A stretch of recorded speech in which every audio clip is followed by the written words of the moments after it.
Agora na Jovem Pan News, Conexão Sul, Araranguá e Criciúma. Todas as informações da região sul de Santa Catarina estão aqui. Hub Conecta Jovem Pan, by Weber Cidades Inteligentes. Aliás, por falar em crimes, acidentes, polícia, acontecimentos policiais, enfim, a gente faz um link com a nossa entrevistada de hoje, uma pessoa muito especial. Além de ser delegada da Polícia Regional de Laguna, ela é escritora também, está com a gente aqui, a Vivian Selig. Bom dia, Vivian, tudo bem? Bom dia, é um prazer estar aqui contigo. Para nós também, muito feliz. Deixa eu só conversar primeiro com a delegada. Sim, claro! O que te levou a essa profissão? É uma coisa já de infância? Não, eu nunca tive um sonho de ser delegada de polícia, como algumas pessoas de ser polícia. Não era um sonho. Eu venho de uma família mais vulnerável socialmente e, então, fiz a faculdade de Direito.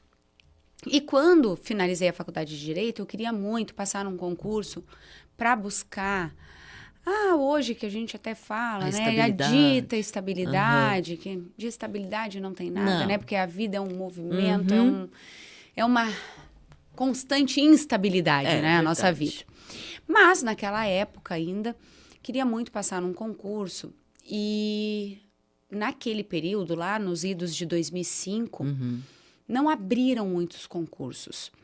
Então, eu tive bastante dificuldade. Então, me formei, não abriu, até que no final do ano abriu aqui para a Polícia Civil de Santa Catarina. Abriu o concurso para delegado, na época ainda era investigador de polícia, escrivão de polícia e escrevente. Então, eu vim fazer e tive a grata satisfação de ser aprovada. E então, desde 2006, eu estou na Polícia Civil de Santa Catarina. Eu sou gaúcha, na realidade. E vim do Rio Grande do Sul para cá e estou aqui desde então. Muito feliz e muito satisfeita. Que bom. Ou seja, tu seguiu o rumo da vida. Da A gente vida, aquilo que a gente estava E justamente, sem muito... Queria me estabelecer, uma jovem, recém-formada. Tu queres buscar o teu sentido, né, profissional. E eu estava aberta ao que viesse no momento. E foi assim.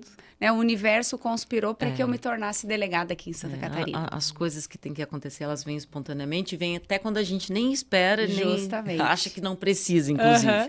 Aliás, eu acho que foi meio desse gancho que nasceram os teus livros. Eu estou aqui com os livros. Qual tu escreveu primeiro? O Espire. Esse aqui, que eu tenho na minha mão. O Espire e Inspire-se. A energia feminina, a coragem da delegada e a sensibilidade de uma mãe.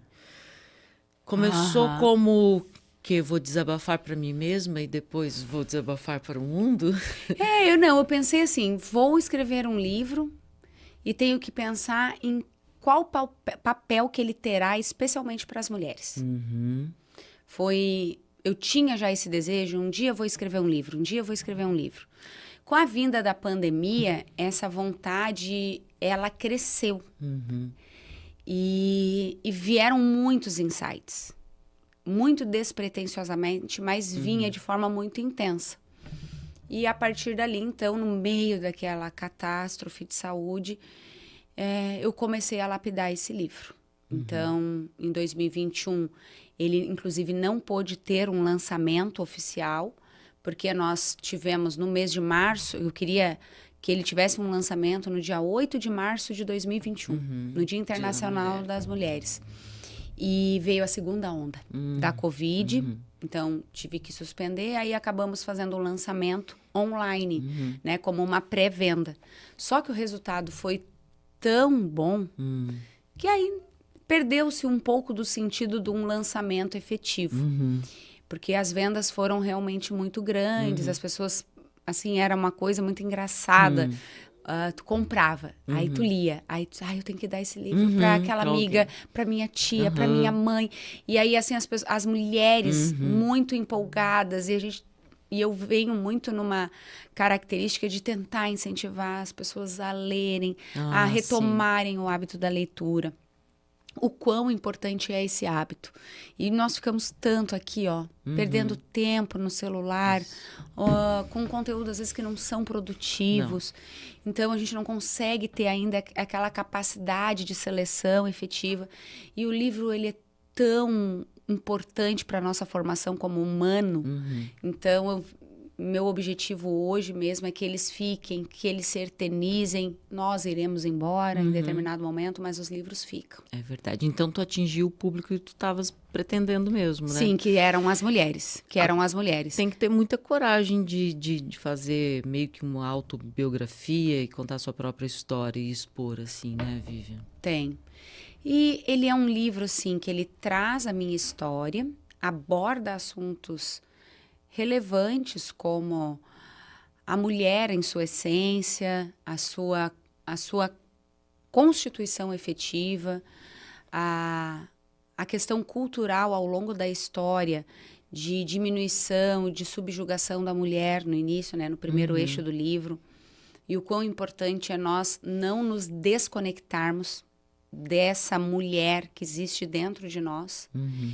E então esse é o primeiro eixo do livro. Depois, na Coragem da Delegada, eu trago o aspecto profissional, as dificuldades que as mulheres tiveram ao longo da história de poderem exercerem os seus papéis e as suas profissões, que faz um século, um pouco mais, que as mulheres efetivamente conseguem exercer algumas profissões, muitas ainda. E ainda hoje, muitas vezes recebendo menos que um homem para exercer a mesma função. Até hoje.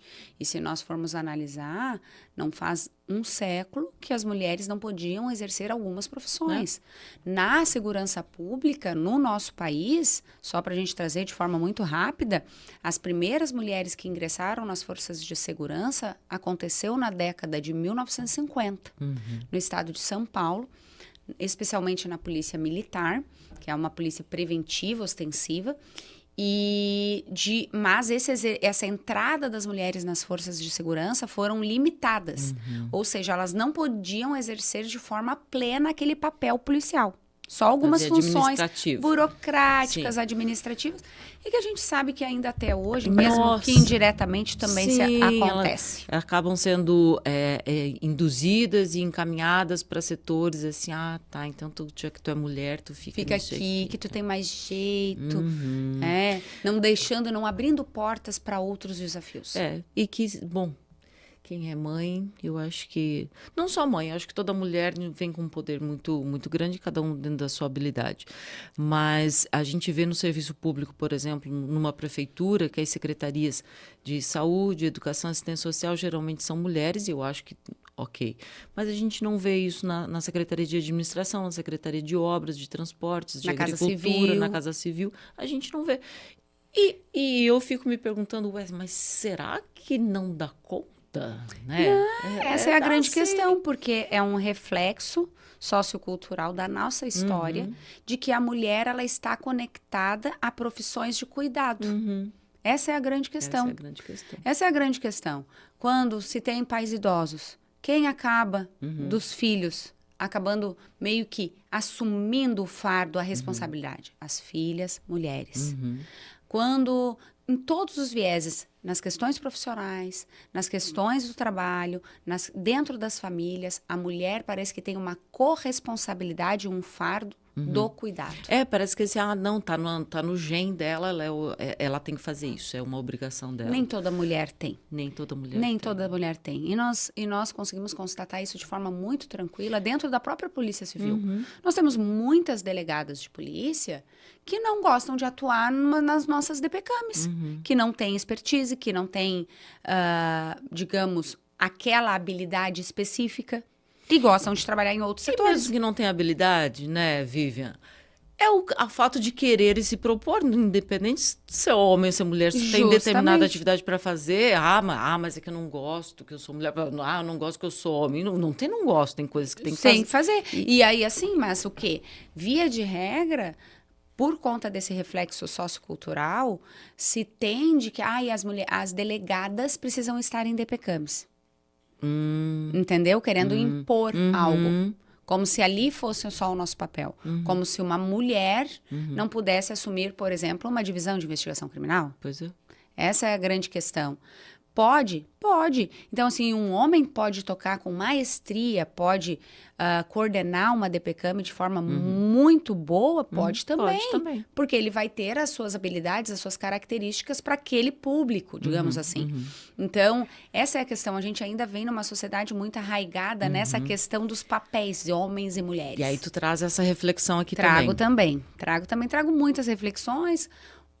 Bases da minha história, ele é um livro assim de autodesenvolvimento, autoconhecimento, traz com base nas minhas histórias essas reflexões da sociedade, do maternar, o último eixo, eu trago a questão das reflexões sobre a maternidade, né, como também essa é uma decisão bastante difícil para nós mulheres, e hoje cada vez mais as mulheres, muitas tomam a decisão de não maternar, de não exercerem a maternidade, e que vem sendo mais um fardo para essas mulheres. Uma cobrança. Uma cobrança muito grande, o que diametralmente não vem para os homens. Nunca. Como se a mulher engravidasse sozinha. Então, e aí eu trato disso, das minhas experiências nas minhas 2 gestações, que foram 2 gestações muito diferentes. Eu tive um problema gravíssimo de saúde na primeira gestação, que foi é do Benício, Crescer.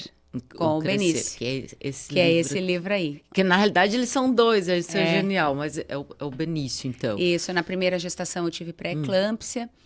Na sequência, quando ele nasceu prematuro, de 31 semanas, eu tive síndrome de HELP, puerperal. O que é a síndrome de HELP? Síndrome de HELP é uma complicação aguda que pode acontecer antes, durante ou após o parto, que ela decorre da eclâmpsia ou da pré-eclâmpsia.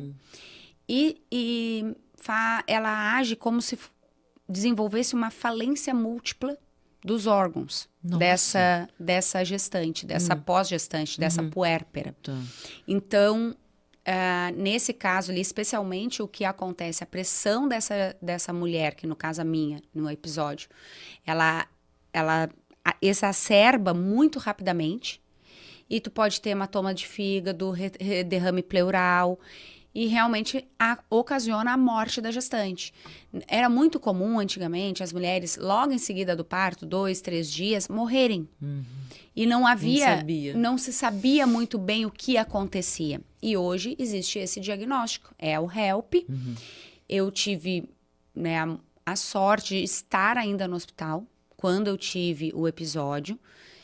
No meu caso, a minha característica era uma dor muito forte no estômago, que aí já vem na sequência com aquela característica de realmente sensação de morte, quando a pressão foi a um patamar muito grande, de 25, 26. E aí eu tive o pronto atendimento por parte das enfermeiras, dos médicos, né, para baixar aquela pressão.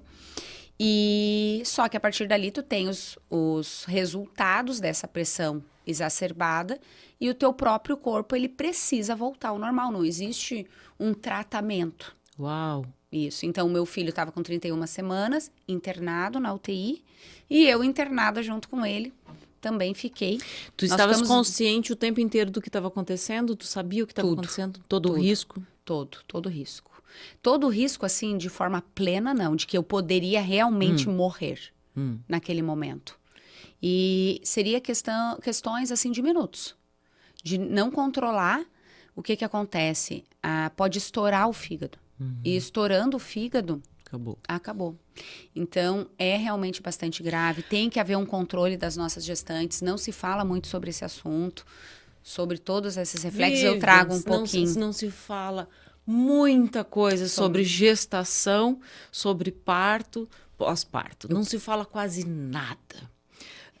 E só nós sabemos, E né? nós sabemos, e eu acho muito corajoso, muito lindo, inspirador que tu estejas falando sobre isso, porque, e é uma coisa interessante, porque as nossas mães, nossas avós, nossas tias, as mulheres não falam sobre isso, e nem toda a história de maternidade é bonita, perfeita, maravilhosa. Romântica. Nasceu teu filho, aquele primeiro momento lindo da foto, não sei, nada disso aconteceu. Uma bomba hormonal no teu corpo, Nossa. Uma série de dificuldade de amamentação, tudo que pode acontecer. Não é nem para assustar, é para dizer assim, olha, esteja atenta, Sim. tenha determinados cuidados, tu tem que ter um acompanhamento médico correto. Uma rede de apoio.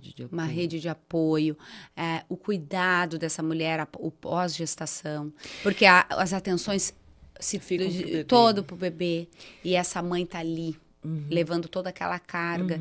Então, assim, a gente trata um pouquinho disso no último eixo do livro, trazendo essas experiências, mas trazendo também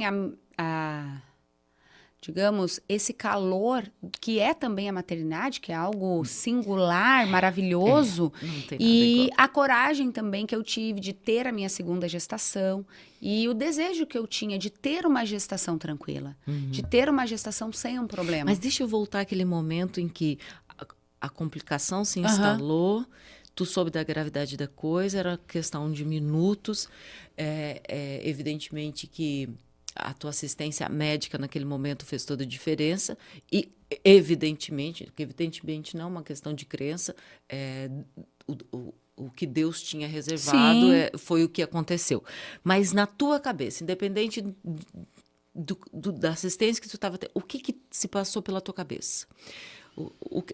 E no que tu te agarrou? Tu tinha algum sentimento muito forte dentro de ti, além da dor física, eu estou dizendo emocional? Na realidade, a minha força naquele momento foi a sobrevivência do meu filho, que estava com 31 semanas, e que eu precisava estar forte, realmente eu estava, eu não tinha nenhum sintoma, embora os meus exames estivessem todos alterados. O médico queria me internar na UTI. Eu me sentia muito bem, eu não tinha nada fisicamente, clinicamente. Tanto que aí eu conversei muito com ele, eu digo, eu preciso ficar aqui no quarto, porque senão eu não vou conseguir ir na UTI pré-natal, ali a neonatal, a UTI neonatal. E aí eu consegui ficar todos aqueles dias com ele ali, fazendo todo o processo que um prematuro passa, de fisioterapia, de uma série de demandas que eles enfrentam, os prematuros, e até para que eu pudesse futuramente amamentar. Porque aí eu não estava com aquele estímulo da sucção, até porque ele era muito pequeno, ele precisava ganhar peso. Então, era uma série de desafios. Na realidade, vocês dois descobriram quão fortes vocês são. Isso. E quanta força um dá pro outro. Isso. Então, aquilo ali me deu força. Só que, olha que interessante, eu trago um pouco isso no livro. Depois do boom dos 6 meses ali, que eu levei até de 6 a 7... Até 6º mês eu consegui levar a amamentação, já também com uma fórmula, porque ele precisava desse plus, digamos assim, tudo com orientação da pediatra. E ele naturalmente foi largando o peito, não tive grandes problemas com o desmame. Mas, assim, logo em seguida, eu diagnostiquei uma depressão grave. Que muito provavelmente ela já estava instalada na sequência. Só que eu vinha... Por quê? Como é que eu vou num médico tomar remédio e eu não vou poder amamentar? E aí, logo na sequência que eu desmamei, aí eu fui procurar um profissional e aí eu já estava com uma depressão de grau grave. Claro, tu guardou tudo aquilo. Isso. E aí, então, assim, aí depois fiz o tratamento, foi breve, assim, consegui... tu fala sobre isso também? Falo. Ah, que lindo. De uma outra maneira, assim, superar essas questões, voltando ao exercício físico, voltando às coisas que eu gostava de fazer, para poder ter uma vida saudável e também menos medicamentosa, digamos assim. E foi tão perfeito tudo que tu fizeste, a trajetória da dor e da cura, que aí veio... Aí veio o inspirado nas crianças. Que com 2 histórias inspiradas em vivências deles. E tu teve a menina. Eu tive aí a menina, hoje está com 8 anos. E a gestação dela foi tudo tranquilo, graças a Deus. E aí hoje estão aí, né, vivendo os seus desafios, porque eu acredito que as 2 histórias infantis, a característica delas, a moral da história delas, é justamente que até a criança tem os desafios. As crianças possuem os seus desafios, possuem os seus sonhos, possuem os seus percalços, como o caso do Benício, que tem um problema e está tomando medicação diária injetável. Então, acho que essa é a grande questão, né? Não só os adultos têm problemas, as crianças também têm, muitas vezes numa proporção um pouco menor ou não, porque nós vivemos numa sociedade extremamente desigual, também. Então, mas é justamente para que as crianças se inspirem nessas historinhas e refletindo sobre a vida delas. Eu acho que é uma grande abertura para o diálogo familiar, esses 2 livros. Para que a família converse. Vamos contar essa historinha, vamos ler essa historinha e vamos conversar sobre ela. Vamos conversar sobre ela. É uma abertura muito significativa de diálogo para as famílias. Bom, escrever história infantil é mais difícil que escrever ficção, romance e tudo mais, porque tem que ter uma comunicação muito específica que elas têm que gostar. Não adianta só botar a figurinha. É um tipo de linguagem bem desafiadora.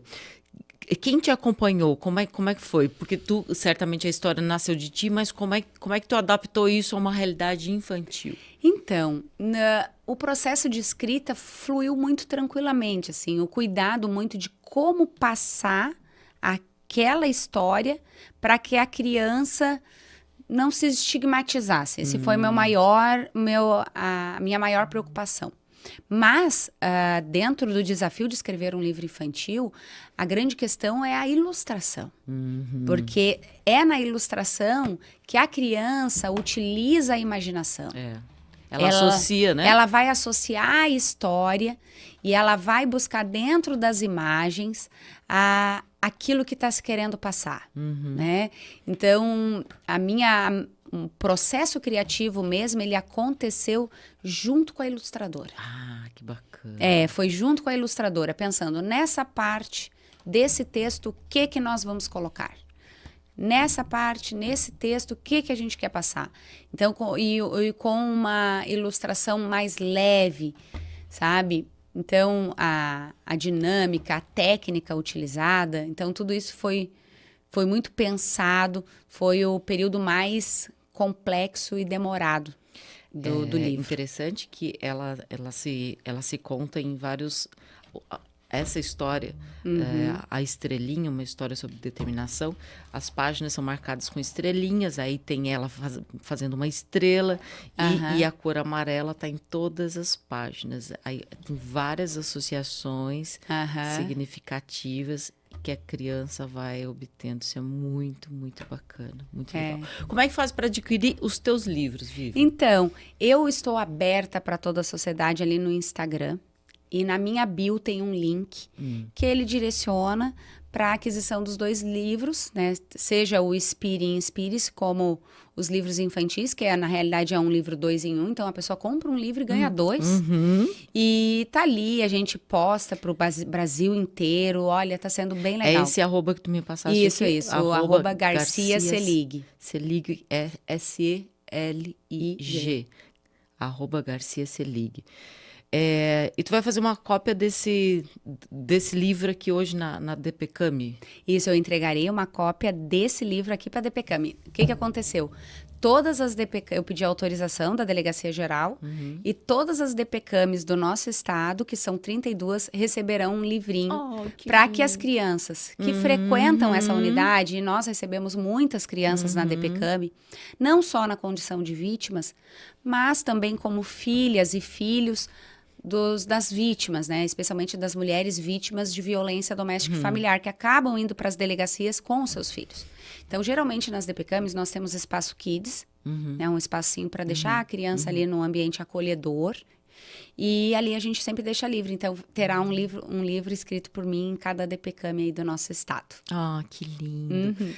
Gente, eu conversei aqui com a doutora Lívia Selig, que é delegada de Polícia Regional de Laguna, mas também escritora, está deixando presente aqui para a gente e para todas as DPCAMs de Santa Catarina. Muito obrigada pela entrevista, parabéns, e a gente fica aguardando. Tem o próximo já sendo... Não? Ainda não. Vamos Vai vir, isso vira um vício. Vira um vício. É um vício maravilhoso. Verdade. Obrigada, Vivi. Obrigada, eu que agradeço, foi uma satisfação. Queridos, a gente encerra o Conexão Sul de hoje, mas voltamos amanhã a partir das 11h30. Um beijo, até lá, tchau. Você ouviu na Jovem Pan News Conexão Sul, Araranguá e Criciúma. Todas as informações da região sul de Santa Catarina estão aqui. Hub Conecta Jovem Pan, by Weber Cidades Inteligentes.